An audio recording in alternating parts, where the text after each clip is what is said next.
Телевизија 24 дознава дека истрагата за кражбата на 3 милиони евра од НЛБ банка се проширува. Според информации од добро упатени извори, со истрагата бил опфатен и братот на осомничениот Бобан С, кој е вработен во НБРМ. Од Централната банка за нашата телевизија потврдуваат дека братот на осомничениот е вработен во НБРМ, но негираат било каква поврзаност на Централната банка со случајот. НБРМ не е инволвирана во случајот на ниту еден начин.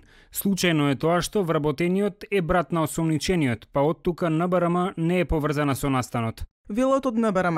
Неофицијално дознаваме дека не е исклучено и МВР како дел од истрагата под лупа да го стави работното место на братот.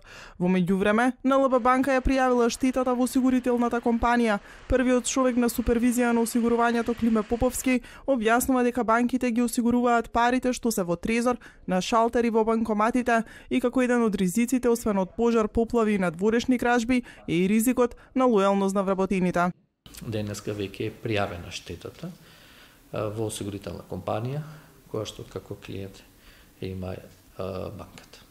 Во проценката на штета ќе бидат вклучени и експерти и од реосигурителот, значи и странци.